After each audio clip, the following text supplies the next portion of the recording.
Hi everyone, in front of me I've got OUKITEL C33 and let me share with you how to check the total screen time on this device.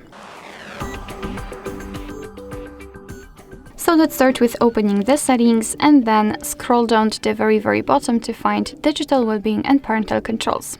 As you can see, for some reason, my device does not count the minutes I've spent on the screen, but no worries.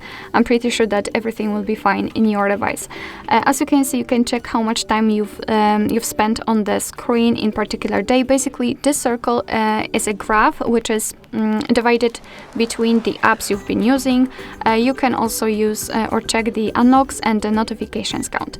Basically, you will have two different ways to check some further details. You can tap inside the graph, and then you will be transferred to the dashboard, which will show you for how long you've been using the whole screen, the whole device in particular days. So you can compare, and you can show the apps on which you've spent the time. So for example, in Monday, you can see that I've been using the settings for 27 minutes.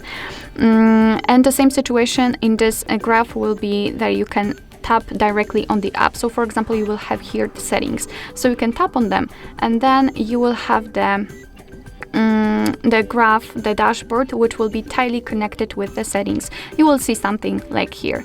You will have the time you've spent on the settings in particular days. You can change the screen time to the notifications received and times opened, and from daily to hourly. Alright, so that'll be all. Thank you so much for watching. I hope that this video was helpful, and if it was, please hit the subscribe button and leave the thumbs up.